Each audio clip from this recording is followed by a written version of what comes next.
everyone, I'm Arlene Dickinson. Thanks for joining me on my podcast. It's no secret that small business is a big deal for TELUS. Earlier this year, TELUS helped make things better for small businesses through their pledge to stand with owners. In continuing their support for owners across Canada, they are excited to introduce the Owner's Advantage Plan, an exclusive mobility plan tailored to help business owners stay connected to their family, business, and community. The Owner's Advantage Plan offers a wide variety of benefits designed to provide greater value and more flexibility than ever before, including yearly device upgrades, endless data, same-day device repair, and access to on-demand virtual healthcare, all on the world's fastest mobile network in the world. Visit TELUS.com/ownersadvantage. Hello everyone, and welcome to this week's episode of Reinvention.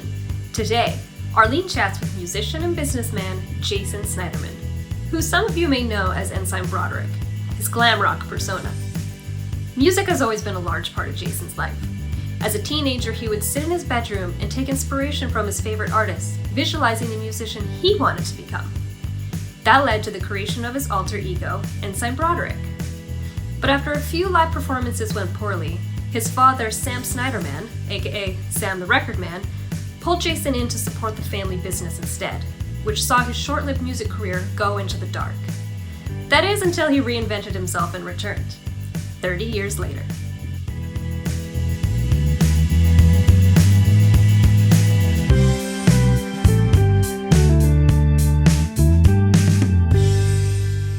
For those of you who are watching and listening to this podcast on Reinvention, I'm talking to Ensign or Jason, who, depending on, he said depending on the mood, Ensign is his stage name and his professional name, I guess you'd say it, Jason. And Jason I was 12 years old. Since you were 12. Tell us the story of your name. Let's start there. Tell us your story about how you got to have a stage name and how you became on the journey of where you are today, where you can tell me that I could call you anything I want, Ensign or Jason. I needed a stage name, I think. And I think since I was a little kid, I was playing, instead of playing hockey, I played rock and roll. So, and also I did play hockey because my brother wanted me to. And then I went to play hockey when I was, 10, 9, whatever.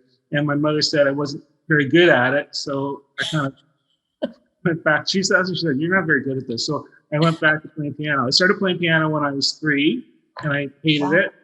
And I switched to drums because it was funnier and louder to bug my parents. No, so I switched to drums, and the deal was if I got some drums, then I would stay with piano.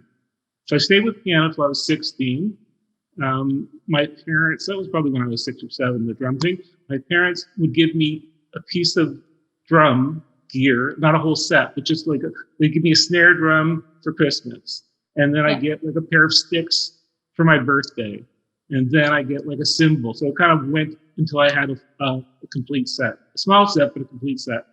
And then I just played. And piano's a percussive instrument, because you bang it. You have to bang it in rhythm. And so my drumming actually helped my piano, I think. I never thought, I never thought about piano as a percussive instrument. I play piano. I should know that, but yeah, you're right. You bang it. Strings. Okay, so I played piano, and you couldn't really have a piano in a band because I guess you could put a mic on it, but no one had that type of thing. So there were no pianos around to play in a basement with a bunch of guys. So I started playing guitar and started playing when I was the guys in the street. They were 9, 8, 10 years old, trying to emulate the Rolling Stones or the Beatles or whatever it was. And then Woodstock hit, and then we want to emulate the Who, Jimi Hendrix and stuff like that. Yeah. So a lot of influence. So I started writing. I think that's it. I heard Leon Russell, the record that Leon Russell made with Joe Cocker, which is Mad Dog's Englishman. And I really liked it. I loved it. And a friend of my brother's, Peter Goddard, kind of showed me some chords, and then I started writing just like a maniac. At what age did you start writing music? Probably 10, 11. Really?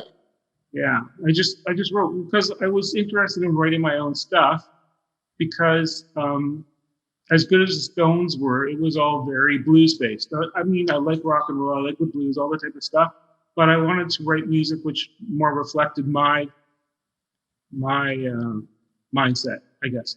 So, the stuff I write probably has some classical influences in it, some jazz influences in it. So it's more, it's complicated. Some of it's really complicated. But that's what I wanted to do. And so I did that and found guys that would help me or support me playing these songs. And I guess we played for when we were 12 years old to when we were 20.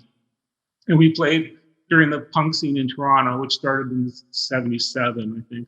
And but no one liked us because the music was just too weird.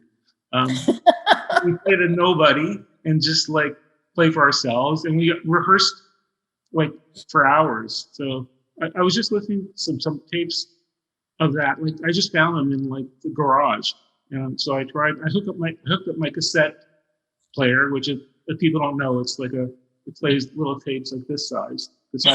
Cassette tape. Okay. So, I remember those. So it sounded like we really, really rehearsed a lot. And going back to my name, so when I was 11 or 12, you want to emulate the people that you're listening to. So Elton John changed his name from Reg White to Elton John. And I like David Bowie changed his name from David Jones to David Bowie. I said, well, I should make up a name for myself. So my favorite car was this Jensen Interceptor, but I couldn't call myself Jensen because it's close to Jason. So I called myself Ensign, not knowing Ensign was the lowest rank you could have, I guess, in the Navy. I think it's a naval thing. So, and then the Broderick part is my real last name, Sniderman, is like not a real name. It's a made up name that they gave my great grandparents when they came through Ellis Island, because my father was born here. I think my grandfather was born here. So I'm like third generation, at least second generation for sure Canadian, but maybe third. So they got a name Sniderman because a Snyder in German is a cutter, and that's what they called a tailor. So my great grandfather came to Ellis Island. He said, "Who are you? What are you?" I said, "I'm a Schneider." And the guy said, "Okay, Sniderman, over there." So that's how we got the name.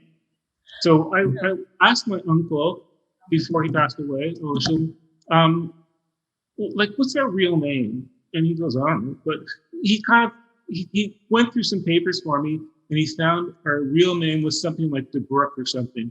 And he said the English translation of that from Ukrainian is Broderick. So that's the story. DeBrook is where we came from in the Ukraine. So my dad was Ukrainian, my mother was Russian, from Moscow, and then before the revolution, they moved to London, not London, Ontario, London, England. So that's so Broderick is your like roots, and Ensign is your new persona, and Jason Sniderman was somewhere in the Jason was what you were born with in terms of your birth name, and the Sniderman was something that was given to your great grandparents. It sounds like when they came to Ellis Island. So you my manager, because you explain that better than you did, and way more succinctly. No, I'm thinking about the reinvention that started like right from the very beginning. Like your name was reinvented literally, when your great grandparents came to, to the US, right? They literally changed your name, and your great grandparents had to reinvent themselves right then in terms of accepting that that's what they were going to be called. And I love that I had a weirdo story anyways, because not a weirdo story. My childhood was not the best, because there were three brothers. My brother is older than me. My existing brother older than me by 10 years. And there was another brother that I barely knew. who died in the first year of my birth. Oh, wow. Sorry. As an infant, that doesn't really affect you, but it affects the rest of your family, and that kind of plays out forever. So it was difficult for me as a child. It was difficult for my parents because they kind of were going, separating. My brother moved out when he was 16 because the environment was just kind of really bad, sad. And so I grew up alone, basically. And that's sometimes really fun, and that's sometimes really hard, And I think that made me want to reinvent myself from being a kid that was stuck in his bedroom, always, listening to records, reading books, and writing music, to a kid that was more normal, that would go out at recess or go out and play ball hockey and stuff like that. And so I kind of built a veneer which would protect the kid that's in his bedroom, and went out into the world and played in bars and played in rock bands and stuff like that. It was a protection around me. So part of the reinvention was that, and when I started making music again about 11 years ago, I figured it'd be good to have a different name than the name I had, like the Sniderman name, just for obvious reasons. So I just said, what name could I call myself, And so I just thought Ensign Broderick, based on the fact that I had it when I was 12. That's usable. That's suitable, So you brought it back again. So you went a number of years without using it, and then you just resurrected it and used it again when you started your career up again. Yeah, I played in a band called Blue Peter for a long time, maybe 81 to 85, and it was the bigger band in Toronto and Montreal and stuff like that, even though we did take Calgary. But when that was a full-time gig, and when that kind of evaporated, it kind of dovetailed into my father wanted to help him out in the business. So I did that as, I thought, a temporary thing, and then I stayed there for 25, 26 years. That happens a lot to, I think, children of parents who are entrepreneurs, that they go in to help their parents at some point, and then they end up, it's not their career choice, but they end up staying. And your dad in particular is quite a storied man. For those who are listening who aren't from Toronto, Jason's dad owned a business called Sam the Record Man. Do you want to so you grew up in a musical family? Yeah, and everyone worked. There was only one store at that point. At the height of our business, we had 150, 160 stores, which I across Canada. I was running with no business experience. But it started when I was a kid. I'd go with my father to work on Saturdays. It was mandatory, and I get paid in the record. I get a record after each day, type thing. And then during summers, I'd work all summer in the store. So your dad would pay you with a record when you worked? Eventually, yeah, when I was a kid, and eventually I got, which is fine by me. And eventually I got, a salary. So, I mean, I have so many great memories of going to, you must hear this all the time, but Sam the Record Man was such a iconic part of anybody's youth growing up of my generation, for sure. Yeah, never hearing it. It's like it's such a great thing to be a part of people's memories, because music is so evocative.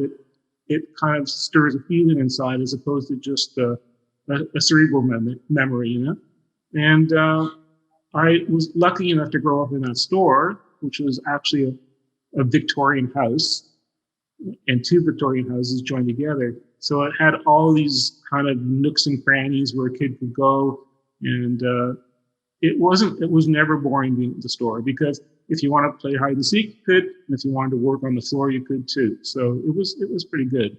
It was I enjoyed it. I always enjoyed working in the store. I mean, I have the memories I have of flipping through LPs and finding, and just looking at the covers and, waiting for the new releases to come out, and 45s and all like that. I mean, I'm going really back, but 78. So you really want to go back far. And you know what? I started working in the store full time, I think, after I finished university, because I hadn't decided what I was going to do. And it's great to see people who just played the previous night come into the store. Usually have a lobby call, like, I don't know, 9 o'clock if they're driving somewhere. So they always manage to come in the store. And Elvis Costello, Bruce Springsteen, I waited on them, but you're never supposed to say, "Aren't you Elvis Costello?" You're supposed to say, "What are you looking for?" So there's lots of people that came through the store. It was good to meet them because the dispositions of those people are much different on a one-to-one level. Like Bruce Springsteen, very, very laid back, probably tired from the night. How cool is that though? Like I just think about that. So were you was your mom and dad, were they both musical, or like you were clearly a musical protege? I mean, you're playing piano at 3, you're writing songs at 10, you were clearly a protege. Like how did that get encouraged in your youth to continue to explore music? My mom's family was very artistic. They were, I don't know, they weren't communists. I don't know if they were Bolsheviks, but they always had lively conversation. They lived on Crawford Street in the College Street area. And anyways, her family was a family of 10, 11, something like that. And she was the youngest, so she had brothers, and then she had older sisters. And there was always this lively discussion, and you had to be sharp to be able to be a part of it. So my mother was really interested in music, so she got really sharp from her brothers and sisters knowing about music. My father, who just happened to work in a store that had radios in it, because that's what the store started as. My father was very enamored of my mother, and he did anything he could. So he convinced my uncle and my grandmother to let him bring some records into the store, even though they thought records are never going to happen. People have radios, all that. So he got records, basically classical records, and brought them to the store so my mother would be impressed. And that's how it started. My mother was very musical. I love that. My father wasn't really musical. The story is they offered him some type of promotion of the Beatles, and he turned it down because he never thought they were going to be successful. Oh my goodness, you're kidding. Yeah, he would tell that story in his interviews. But my father learned to love music, I think, through my mother, and being the only kid and staying in my room, it wasn't that visible. So every Sunday morning, when the store was closed on Sunday, my father would blast opera like at 25, level 25, 300 decibels in the morning. It's just like the whole house was opera. And like I woke up with like a shock, so. Got you out of bed. I heard opera every single Sunday for forever. So at what point did they say you should pursue music, or did you were like playing hockey, you were doing things that, probably were the complete opposite life, like from a sports perspective, and you had this other kind of musical side of you. Like, did you feel in conflict with yourself at times because you were doing one thing but feeling another? I don't know if I was aware of the conflict at the time. I just didn't like doing it. To say it was, say that piano is antithetical to what I wanted to do is probably a stretch. My brother played piano. My other brother played piano. It was kind of like what I guess kids did then. And so I followed along because my brother was going. He was like 13. I was 3. It's like, take your brother to piano. So I get a lesson, he'd get a lesson. We'd come home in the streetcar. Eventually my brother quit. And I kept going because my parents said, you should do this, and I thought it was a good idea. And then I took rudiments, which is like, how to write music and stuff like that. And then I studied privately, drawing and stuff like that. So, I did everything I could to make myself as good a musician as I could be, not only just playing, but also knowing about music. So, and I imagine that when you were growing up, like how old were you when your dad when the store started to transition into Sam the Record Man? I probably wasn't born yet. Probably happened 55, 56, and I was born 58. Okay. So, but by the time you got to the mid 60s, early 60s, it was crazy at the store, just crazy. with people wanting, rock records and stuff like that. Everything kind of changed at that point. I mean, everything changed during the 50s when they introduced 45s, and Frank Sinatra was a rock star. Yeah. So Bing Crosby, Frank Sinatra, that whole generation of, crooners, right? That came they were rock stars. So, and then it switched to the Beatles and the Stones and stuff like that. And Elvis and all of that. That whole.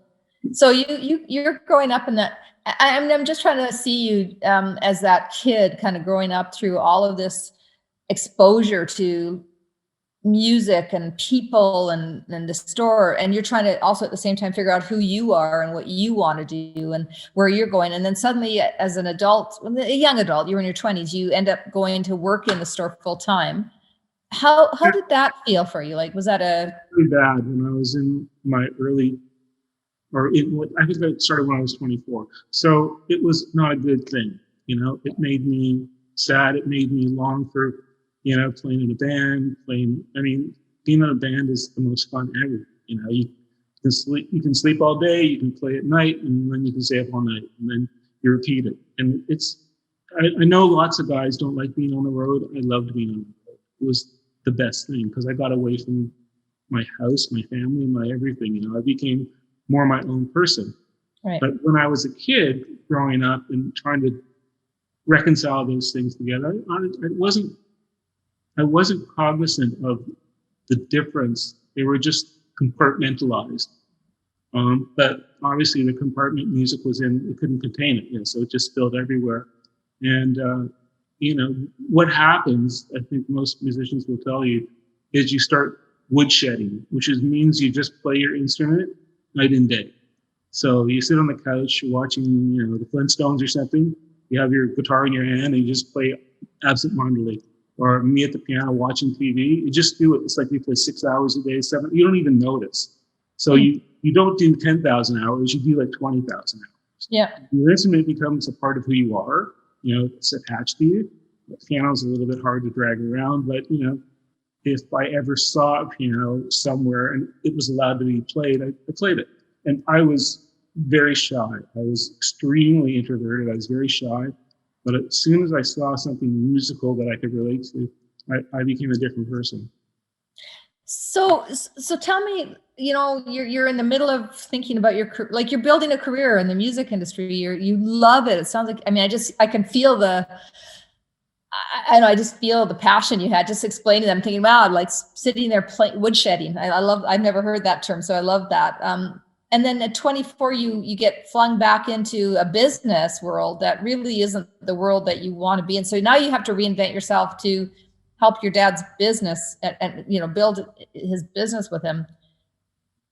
How did you manage that? Like, did you play part-time? How did you hold on to the music side of it? Like I was coming home to help him for a couple of months because my brother had left the business. My brother was running the business, and then he left.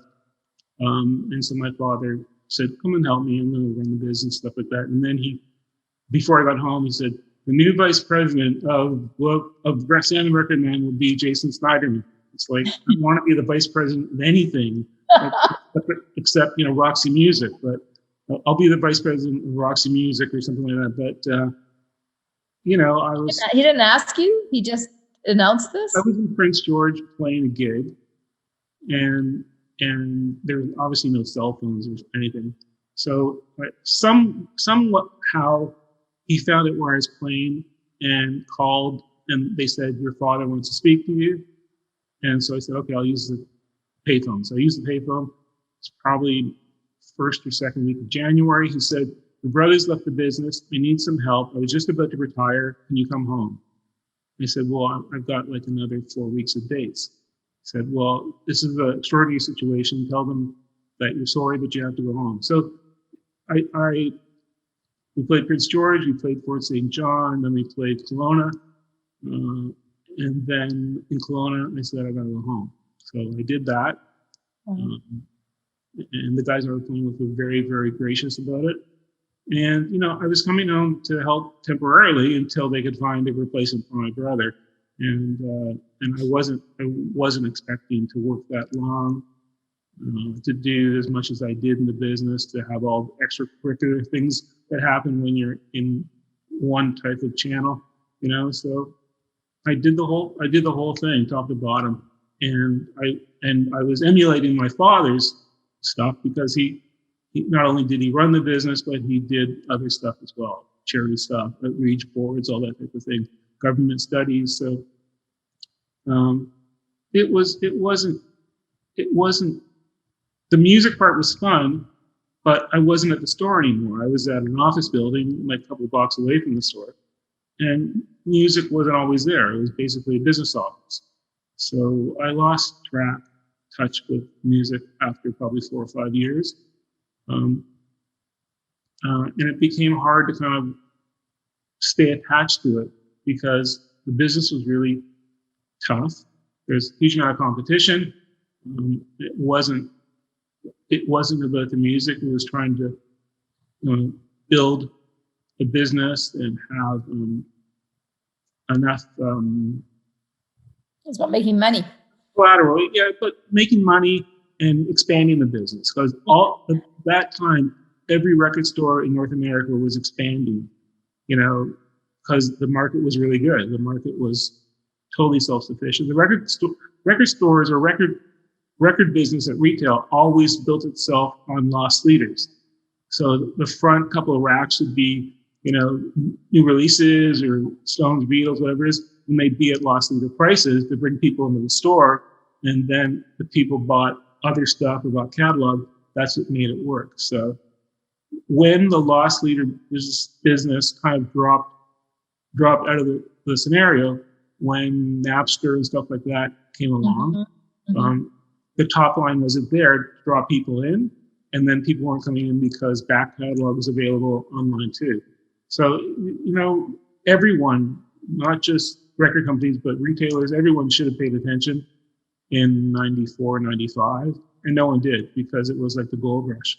Yeah. So it was a really tough business to be in and to stay focused on music. After Blue Peter split, I worked on records too, even though I was working. You know, I worked on records, like maybe made 50 records in the 80s, 50 records in the 90s, like playing as a sideman, you know. Your dad sounds like he was a very determined, strong man. Big figure in your life?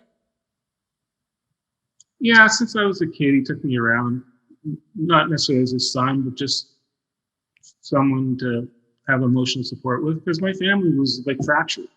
Everyone was like catatonic most of the time because anything that reminded them of my older brother made people unhappy, and my middle brother too. It was, and I didn't understand because I didn't have this catastrophic thing happen to me as a full-grown person or a fully formed child. I was like an infant, so the impact on me was secondhand, stuff like that. But as a baby, you know, babies bond 6 months to 18 months or whatever it is. They learn the trade-off between their mother and the baby for food versus good behavior, and it becomes like a commitment. And I didn't have that. So it sounds like, I mean, when I think about that back in those days when that happened, there wasn't a lot of, you know, mental health and the trauma of losing a child and all the things that your family was going through. Nobody would have talked about it. There wouldn't have been a lot of help, you know, to support it. So your mom and dad and your brother clearly went through this and you as a impact of it, you went through it in a way that probably today people aren't as likely to experience, because then you didn't talk about mental health issues. You didn't talk about the challenges. And so it would have been much more difficult. Yeah. I think that there was no idea of family therapy at that time, you know? And I think even if there was, they wouldn't have done it, you know? So they just said every man for themselves. But my father would take me along, I think, as emotional support. And I liked it, you know, going to record company conventions or going to meet people backstage. And I've met so many people, I can't even recollect. People that, you know, that I met, you know, in their hotels, people I met backstage, people that came to our house. You know, Sammy Davis Jr. came to our house with his bodyguard, and he had a gun with him. And my mother had made dinner for him, and it was like a big deal for us because he was playing at the Sony Center. It wasn't called the O'Keefe Center, but now the Sony Center, I think it's something else now. But he came to the house. He was really nice. He took me upstairs and gave me some drum lessons, and it was great. It's just, after a while, they're not celebrities. They're just people at the house for dinner, Yeah. And they probably liked the fact that you didn't look at them like celebrities, but like just a regular person, because when you reach that level of celebrity, I think it's very difficult to have a normal conversation or normal interaction with anybody, but you were so used to it that you probably treated them just like you would treat anybody. And probably even when I met people that I wanted to meet, it's just, it's not necessarily my nature, but it just was like nice to meet the person. It wasn't a big deal as far as being starstruck, wanting to blow onto them. It was just like meeting someone. So you reinvent yourself as a business. Nice. Sorry? It sounds like it. No, I'm just thinking you reinvented yourself as a business person at the age of 24 and took on this business and helped your dad. And 157 locations, did you say? Eventually, what happened at that time was the money was really easy at the end of the 70s. And the investment bank, when things turned at the top of the 80s or the beginning of the 80s, the investment bank, Canadian Investment Bank, called all the loans. And interest rates went from reasonable to 14, 15%. Yeah. And a lot of the guys that we had were franchisees, and they couldn't afford that. They were using government funds to kind of help their business, which is great, good idea. But when the bank called the loans, it was just game over for lots of guys. And we were on the lease for all those stores. We always signed the head lease because they were AAA locations. And we automatically took over 50, 60 stores in a couple of years, and that was difficult to balance. That was difficult, when competition was expanding too. It just was a lot to learn in a really short period of time. How old were you when that ended? I was 48. And then now you're at another stage of your life. You're 48. You've spent 24 years in the record business, going through the highs and lows. And now you're 48 and it's done. What's going through your head around what you want to do next and who you are? He said, now's your chance to go be a musician. Right. That's what my family said. Yeah. Go make records. Go be a rock star, whatever. And I looked at them like, are you from Mars? Rock star when you're 48. You retire when you're 48.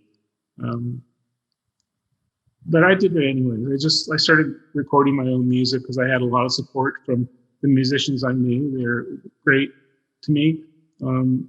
I was always really self-conscious about my singing voice. So that took a while for me to get my head around. And I'm still self-conscious about my singing voice. But it's just something I have to work with what I have, I'm not 20. I don't look 20. I can't act 20. Well, I can act 20. But I don't want to. I'm not writing music that's relevant. I'm writing music that's maybe relevant to some people, but not to the critical mass of people, And I know that, but at this point, I just want to write for myself. And if other people like it, that's great. And if they don't like it, don't understand it, that's fine too, I just don't want to be mediocre. I don't want to be mediocre at anything, So you would rather people had any reaction to your music than no reaction? Because mediocre to me is that, you'd rather they really hated it or they really loved it. Is that fair? Well, you're creative too. You write books. It's like, I want someone to get something out of this book or not get something out of this book. But I don't want them to just graze through it and not pick up anything, Right. And the same thing, if you want to listen and take something from what I'm doing in writing, that's great. But if it becomes a headache for you and you can't do it, then that's fine too, So the insecurity you felt, you talked about how insecure you were when you're writing songs and you're creating records. What stops you from believe? Like, where's the belief system have to be in order to say, I'm going to put this out there for everybody? You say that you write to a very specific audience, but the audience, there's 7 billion people in the world. I'm sure there's a lot of people who would love your music. Yeah, I thought about that. You can really be my agent and my manager.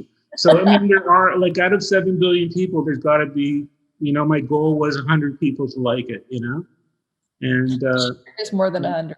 My actual manager, Sean DeCarche, every time I said, I wish I could play like a bigger place. And she said, remember when you said you'd be happy if 100 people liked it?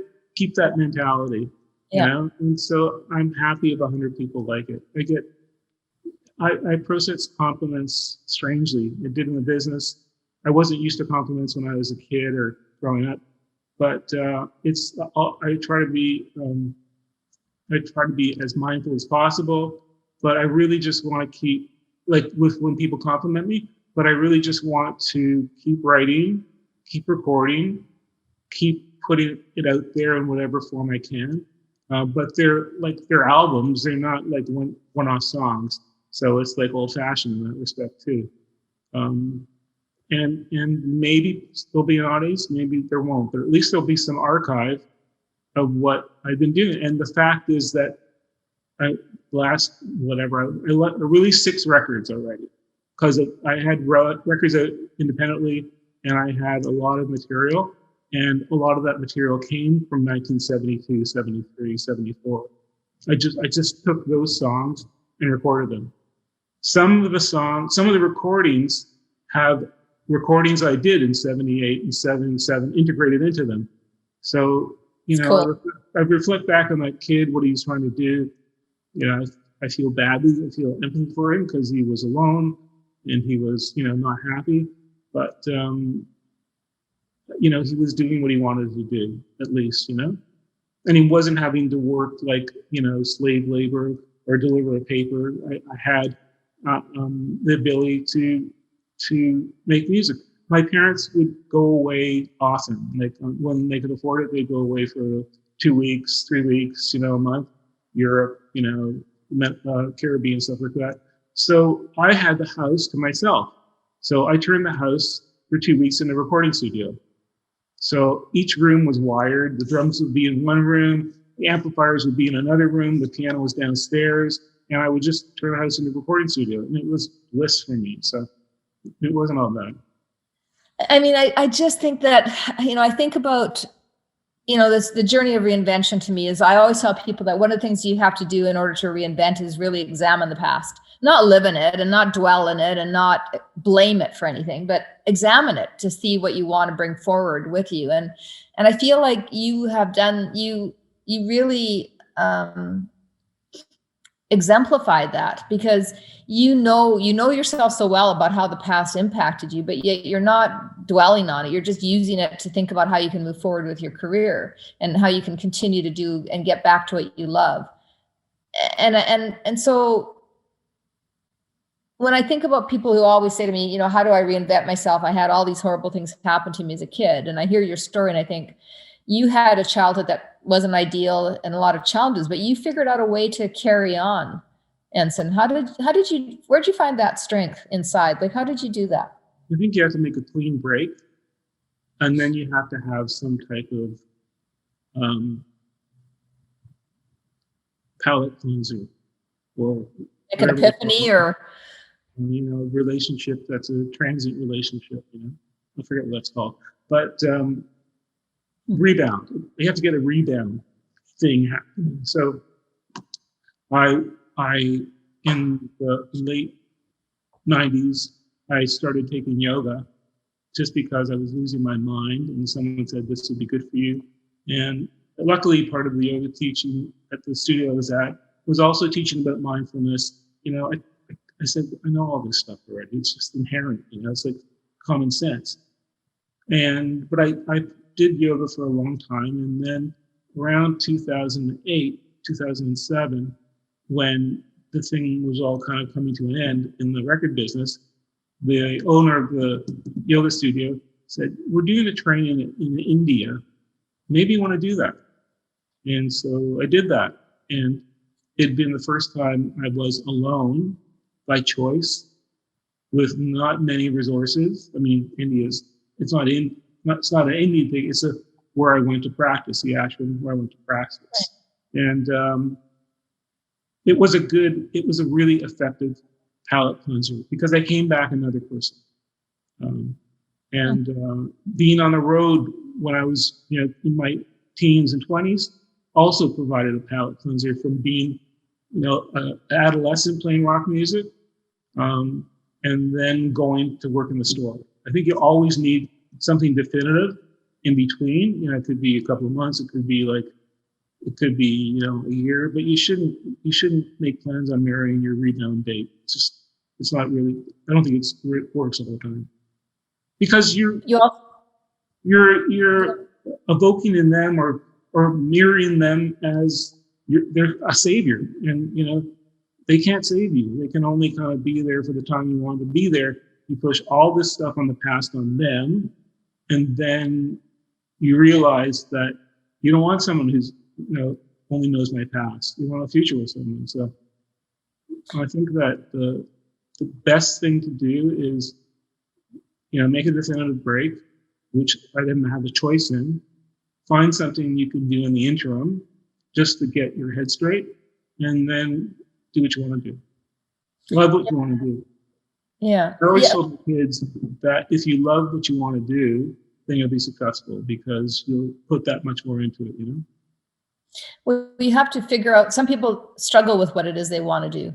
And they think they need to have some like magical moment where it's an aha, but I think it is the journey that you're talking about where you're trying different things, and maybe you get thrown into a situation that you weren't expecting, but you're able to take that situation and extrapolate from that what it is that you find happiness in. And I love, my definition of success is, kind of, if you have a life with purpose, whatever that purpose is, you will be successful and if your purpose is music, then you're successful. It doesn't mean money or fame or any of that stuff. It means finding who you are. And I think that's the journey of reinvention. And you've come kind of full circle back to who you are, but yet you've taken all of these lessons that you've learned in all of these little, I like, what would you say, cleansers along the palate cleansers along the way. It's a great way to think about it. I hadn't thought about that before. You're performing again, but you had a period of time where you lost your voice for a few years, right? As you were performing. Yeah. Tell me about that. I'm just, I can only drink cold brew, and I because it has less acid. Yeah. So that's one of the things I had to do. I had to stop coffee, any alcohol, anything that would create acid, like any citrus fruit, stuff like that. Like there's a long list of things I can't ingest anymore, because my vocal cords, and this is why I had to go play in New York, my vocal cords wouldn't close. You need your vocal cords to close so the air that comes out of you vibrates, so it makes a sound. So right. My vocal cords were so far apart that I could only rasp. Like the ear guy I went to said, don't whisper, because that's bad for your voice. Just try and talk normally, even though nothing comes out. So that happened in March 2019. I tried everything I could to get it working. I'm a speech therapist. I had the doctor I went to. He wanted me to go check for cancer, so I did that for the cancer.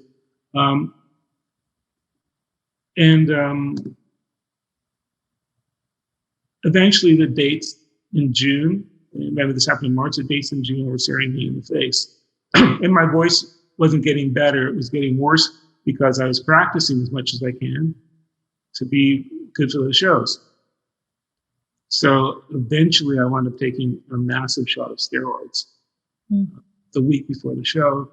And basically you take them in reverse. So you take a bunch at the beginning before the show, you take, like not before the show, but days before the show, and then, wean yourself off them towards the end of the week. So I had a show on Tuesday, Thursday. I had to, be ready. I got the steroid shot, steroid pill on Monday, and everything was going great, And then I traveled to New York on Wednesday, and I forgot to take my steroids both nights. So when I sang in New York, it was like, what's wrong? I forgot to take my drugs on stage. I forgot to take my drugs, So you said this on stage? Well, it's like my voice held up and stuff like that, but it's just part of my friendliness. trying to be personable on stage. And now it's back to normal. Now it's all good. It's pretty good. I did recordings before and after, so I'm confident it can go where it can go now. Cool. And I haven't done vocals. I'm in the middle of recording 2 records, and then COVID happened because one of the records was with an orchestra, because the record company wanted me to do a record just with orchestra and piano and vocal, because they could market it to a different, category of people. So I'm doing that, but you can't convene 55 musicians and engineers in a room right now. It's not kind of the right idea. And the other record was like a glam record from the early 70s, not 80s glam, which I'm halfway through too. I mean, I have 4 or 5 records worth of material, including those 2 records, that if I could record them right now, I would, because, I have, being cooped up has actually been pretty good because you get to work every day. Even if you're not writing, even if there's no inspiration, you go and work every day. You sit down. You're woodshedding. Yeah, you go. Yeah, but you have to realize it's maybe it's not just natural now, but you have to go to work every day. And so every day I go play piano and play drums in the afternoon. What's next for you? I mean, you've had so many palate cleansers and changes in your life. What's next? What do you? I think this is it. I just, obviously music has been my life. It's one of the top things that it's the thing that gives me the most pleasure. Whether it's dopamine or endorphins or serotonin, it always gives me the most pleasure. When I'm really down, I stop listening to music. And I wasn't cognizant of that to begin with, but this is like, I guess when Max just came out with iPods, I went to India without any music that I liked, and I hadn't listened to music for so long at that point, maybe 3 months, which is like, infinity for me. And when I came back, I started listening to music, and music has just been everything for me. So I'm in a good spot. I'm a privileged white guy to be able to do this. It's like, I'm fortunate to be able to do it, and I know that. And I know these opportunities aren't available for everyone, unfortunately. I was the president of Factor Music Action, which was a government plan to give out grants, bursaries to artists and stuff like that. So I know from reading their applications how difficult it is to be a musician, creating your own stuff. And it's even more difficult now because you can't make any hard goods, because it's easier on one hand because you can put your stuff up on the internet. It's more difficult because you can't really promote it unless you want to spend money. So right. People who are disadvantaged, that don't have the ability to promote or don't have record contracts, it's a really tough grind for them. I think you've given people a good reminder. Maybe that's a good way to end it. Like, I hadn't thought about it till you said it about listening to music and how important it is for our mental well-being. I don't think you have to be a musician to have that desire or that need. I think music uplifts us. It gives us hope. It gives us joy. It gives us sadness. It gives us emotions that we are balling up can come up. So I love the idea of listening to music as you're going through reinvention. Is there anything you'd want to? So I'm going to start calling you Jason, Ensign, Broderick, Sniderman, because I think you are the combination of all of those things. I love talking to you because you really have found this complexity and simplified it into this person you're very articulate. You're very open with your feelings. I loved talking to you. What do you want to say to people about their journeys on reinvention? What would you leave people with? Well, if you're reinventing yourself, it's apparent that something you've done previously isn't available to you for one reason or another, And you have to come to grips with that. And it's very difficult for a lot of people to come to grips with that because what they may have been doing may have given them a lot of joy, but it's not available. And now they have to find a new path. But I would still advocate to them trying to find something that you liked, loved, something that you could believe in as your second chapter in your life. Now you have experience, maybe you have the knowledge, and you can certainly bring that to your new venture. Whether it's something for yourself or whether it's something that's already happening. Whether if you have to go be a barista at Starbucks or something because you don't have a choice, then you try and make it the best experience for you can. As opposed to complaining about it and thinking this is just horrible. You don't have to be a barista forever. Maybe it's just a stepping stone, but people need to live. People need to pay rent. People need to eat. You can't be a barista now because everything's closed, and that's a huge problem too. But I think you have to really like what you do, love what you're doing that you can, and believe in what you're doing. And like you said, it's with purpose. It's just you have to have something meaningful, something material in your brain, in your heart, not in your hand necessarily, but in your brain and your heart that you can strive for. And everyone has a favorite song usually.